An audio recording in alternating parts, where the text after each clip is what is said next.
السلام علیکم ورحمۃ اللہ دوستوں. شاہنواز. وعلیکم السلام ورحمۃ اللہ ڈاکٹر ماما. Welcome to Dreams and Roses. اچھا شاہنواز, آج ماما آپ کو ایک بچے کی کہانی سنائیں گی, اور وہ بچے کی کہانی جو ہے نا وہ ریئل ہے, ریئل سٹوری ہے. اور اس بچے کا نام تھا اقبال مسیح. تو پیارے بچوں, یہ اقبال مسیح جو بچہ تھا یہ پاکستان میں 1983 میں مرید کے پاس اس کی پیدائش ہوئی تھی. اور وہ بیچارہ اتنا غریب تھا کہ وہ 4 سال کا تھا کہ اس کی ممی کو پیسوں کی ضرورت تھی, تو اس کی ممی نے کچھ پیسے بورو کیے. اور پتہ ہے وہ کتنے پیسے تھے؟ صرف اور صرف 600 روپے تھے. 600 یعنی کہ فیو پاؤنڈس تھے. آپ کے UK کے فیو پاؤنڈس تھے, یعنی کہ 2 یا 3 پاؤنڈ بنے گے. اچھا, اس کی ممی نے جب وہ پیسے ادھار پکڑے تو وہ جو مالک تھا اس جگہ کا, اس نے کہا کہ تم نے پیسے تو تمہارے پاس ہیں نہیں, تم آ کے میرے پاس کام کرو. اب انہوں نے کیا کیا تھا, وہ جو اقبال تھا نا اس وقت بیچارہ وہ 4 سال کا بچہ تھا. 4 یعنی کہ 4 ایئرز اولڈ تھا وہ. اور پھر اس کے پیرنٹس نے اس کو اس کارخانے میں لگا دیا, اور اس کارخانے میں اقبال جو تھا وہ قالین بناتا تھا. قالین پتہ ہے نا کیا ہوتا ہے؟ کارپیٹس بناتا تھا. وہ 4 سال کا اتنا چھوٹا بچہ وہ کارپیٹ بنانا شروع ہو گیا. اب جو اس کے باپ نے جب اس کو کارخانے میں لگایا, اور وہ قرض جو تھا اس کا سود بڑھتا گیا, اور اس کو اقبال کو پتہ چل گیا کہ اب یہ جو قرض ہے یہ تو کبھی بھی نہیں اترنے والا, کیونکہ اس کا سود بڑھتا جا رہا ہے. اور اس کارخانے میں صرف اور صرف اقبال نہیں تھا, اور بھی کئی بچے تھے جو کہ پتہ ہے کتنے گھنٹے کام کرتے تھے شاہنواز؟ 12 گھنٹے کام کرتے تھے, 12 hours in a day. اور وہ سارا دن پتہ ہے کیا کرتے تھے؟ اپنے ہاتھوں سے چھوٹی چھوٹی انگلیوں سے وہ کارپیٹ کو ویو کرتے تھے, قالین بنتے تھے. اور ان کو پورے دن میں صرف اور صرف آدھے گھنٹے کی بریک ملتی تھی, یعنی کہ half an hour, 30 minutes only. اور اقبال پڑھنا چاہتا تھا لیکن اس کا باپ اسے پڑھا نہ سکا, کیونکہ اس کے باپ کو جلد از جلد قرض ادا کرنے کی ضرورت تھی. اب کتنے ہی سال ایسے ہی گزر گئے, 6 سال گزر گئے, اور اقبال وہیں کارخانے میں جبری مشقت کرتا رہا. جلد ہی یہ خبر پھیلی کہ حکومت نے جبری مشقت کو غیر قانونی قرار دے دیا ہے. یعنی کہ حکومت نے کہا ہے, پولیس نے کہا ہے کہ اب کوئی بھی کسی بچے سے کام نہیں کروائے گا, یہ اللیگل ہے. اور اگر کسی نے دیکھ لیا کسی کو کہ وہ بچوں سے کام کروا رہے ہیں تو وہ اٹھ کے اس کو پولیس میں بتائیں گے. کیوں؟ کیونکہ چھوٹے بچوں سے کام نہیں نہ کروانا چاہیے. آپ ابھی دیکھو خود کو, دیکھو کہ کتنے چھوٹے ہو آپ. اگر آپ کو باہر ورک کرنے کے لیے بھیجا جائے کسی فیکٹری میں تو آپ کو اچھا لگے گا؟ اتنا چھوٹا سا بچہ, اسکول جاتے ہیں نا بچے تو سارے. And I play video games. ہاں جی, سارے بچے تو سارے بچے کھیلتے ہیں. ہاں جی. And when my shirt is big, then I always use your pen nail carefully. اچھا ٹھیک ہے. تو جب اقبال نے یہ خبر سنی کہ گورنمنٹ نے کہا ہے کہ اب بچوں سے کام نہیں کروانا, تو اس کی امید کی کرن پھر جاگی, اور اس نے کارخانے کے باقی بچوں کو بتایا کہ بالآخر انہیں آزاد ہونے کا موقع مل گیا. لیکن بچوں نے کہا ایک دفعہ یہاں آ گئے تو باقی زندگی بھی یہاں گزارنی پڑے گی, کیونکہ بچے بیچارے ڈرپوک تھے. جیسے آپ کو یاد ہے میں نے آپ کو ایک کہانی سنائی تھی کہ ایک شیر تھا, وہ بکری کے ساتھ رہتا تھا, لیکن پھر وہ آہستہ آہستہ بکری کی طرح ہو گیا. اس طرح سے وہ بچے بیچارے بھی ڈر گئے تھے, ان کو ڈر تھا کہ اگر وہ یہاں سے بھاگیں گے تو وہ ان کو کوئی مارے گا. تو اس لیے انہوں نے سوچ لیا تھا کہ انہوں نے اپنی باقی کی زندگی بھی یہیں گزارنی ہے. اقبال نے انہیں یہ سمجھایا کہ یہ کس طرح کی زندگی ہے جہاں پر صرف ان پھولوں کو چھو یا سونگھ سکتے ہیں جو بس ان کے قالین پر نظر آتے ہیں. اگلے دن اقبال پولیس اسٹیشن پہنچ گیا, اور اس نے جا کر پولیس آفیسر کو بتایا کہ اس طرح سے فلانے کارخانے میں ایک بندہ زبردستی بچوں سے کام کرواتا ہے, اور جبری مشقت کرتے ہیں, اور بچوں کو مارتے بھی ہیں. وہ اتنے ظالم لوگ ہیں. لیکن پولیس آفیسر وہ اتنا برا آدمی تھا کہ اس نے واپس اس کو ڈانٹ کے کارخانے میں بھیج دیا, اور بدلے میں کارخانے کے مالک سے رقم بھی وصول کر لی. کارخانے کی انتظامیہ دوسرے بچوں کے سامنے اقبال کو بدترین مثال بنانا چاہتی تھی, لیکن اقبال اتنا بہادر تھا, اتنا وہ بریو بچہ تھا کہ اس نے ہار نہیں مانی, اور وہ دوبارہ وہاں سے بھاگ گیا. وہ جانتا تھا کہ اب کی بار اگر وہ واپس آیا تو اس کی زندگی کا خاتمہ ہو سکتا ہے. لیکن اس بار اقبال نے خود کو ایک مختلف طرح کی جگہ پر پایا, اور وہ جگہ کا نام تھا دا بونڈیڈ لیبر لبریشن فرنٹ.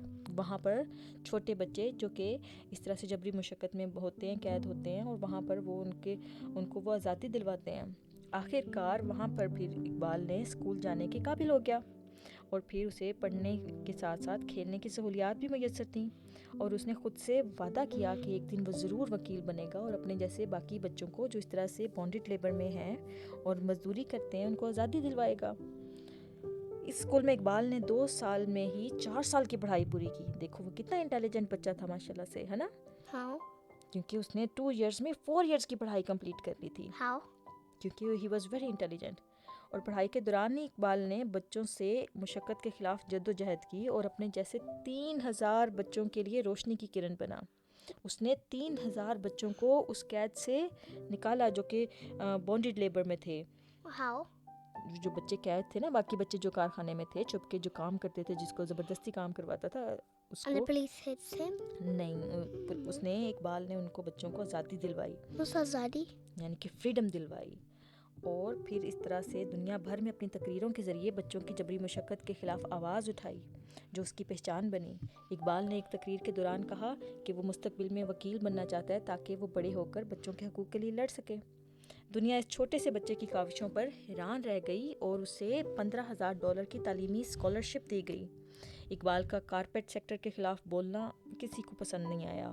جو وہاں کے جو اونرز تھے نا کارپیٹ والے، جہاں پہ وہ کارپیٹ بناتا تھا نا، وہ ان کو بالکل پسند نہیں آیا کہ اقبال نے کیوں ہماری باتیں جا کے باہر بتا دی ہیں، کیوں دنیا کو بتایا کہ ہم یہاں پہ بچوں کو لاکڈ کرتے ہیں اور ان سے کام کرواتے ہیں اتنا زیادہ. اور وہ اس طرح سے وہ اقبال کے خلاف ہونا شروع ہو گئے. 1995 میں جب اقبال امریکہ سے واپس اپنے گاؤں آیا تو یہاں پر اس اقبال کی زندگی کا خاتمہ ہو گیا. 16 اپریل کو جب وہ اپنے دوستوں کے ساتھ گاؤں میں سائیکل چلا رہا تھا تو اس سے فائرنگ کر کے قتل کر دیا گیا. What does that mean? یعنی کہ وہ امریکہ گیا اور پھر جب وہ وہاں سے واپس آیا تو اپنے گاؤں میں تھا اور وہ ابھی کیا کہتے ہیں اپنے دوستوں کے ساتھ وہ گھوم پھر رہا تھا. تو وہ جو کارپیٹ کے اونر تھے نا، جو کارپیٹ کے کارخانے کے اونر تھے، انہوں نے جب اقبال کو دیکھا کہ یہ بچہ واپس آ گیا، اس بچے نے ہمیں کتنا نقصان پہنچایا ہے، اس نے 3,000 بچوں کو فری کروایا ہے، تو انہوں نے اس کو فائرنگ کر کے گن سے اس کو مار دیا اور پھر اس طرح سے اقبال کی ڈیتھ ہو گئی بیچارے کی. Then who saved him? Nothing, he died but he did his work. اور اس کے بعد پھر اقبال جو تھا وہ اس کو دنیا میں اس کو انعام بھی ملے اور ڈفرینٹ قسم کی اللہ تعالیٰ نے اس کو عزتیں دیں اور پرائزز دیے. اچھا، تو ایک دن اقبال کہتا ہے کہ children should have pens in their hands not tools. Iqbal اپنے کہا کرتا تھا کہ بچے جو ہوتے ہیں ان کے ہاتھوں میں ٹولز نہیں ہونے چاہیے ورک والے، بلکہ پینز ہونے چاہیے تاکہ وہ پڑھائی لکھائی کر کے اچھے آدمی بن سکیں اور دنیا کی خدمت کر سکیں لوگوں کے لیے، ہے نا. Okay. And when I grow, I don't want to be those guys who lock the kids and make them work. شاباش، اچھا بچہ ہے نا شانواز. مجھے یہ بتاؤ آج کی آپ کو یہ ریئل اسٹوری اچھی لگی ہے؟ ہاں جی.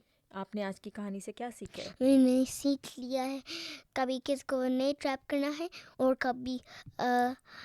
کبھی آپ کا دوستوں کو اسٹاپ کرنا ہے لوگ کے کام سے، اور اپنے 102 billion 100 billion kids جیل سے انلاک کرنا ہے. اچھا، شانواز کو آج کی کہانی اچھی لگی اقبال مسیح کی. دیکھو وہ کتنا بریو بچہ تھا، آپ نے بھی ایسے بریو بچہ بنا. دوسری بات ہم نے یہ سیکھی ہے کہ دیکھو اللہ تعالیٰ نے تم کو کتنی زیادہ نعمتیں دی ہیں.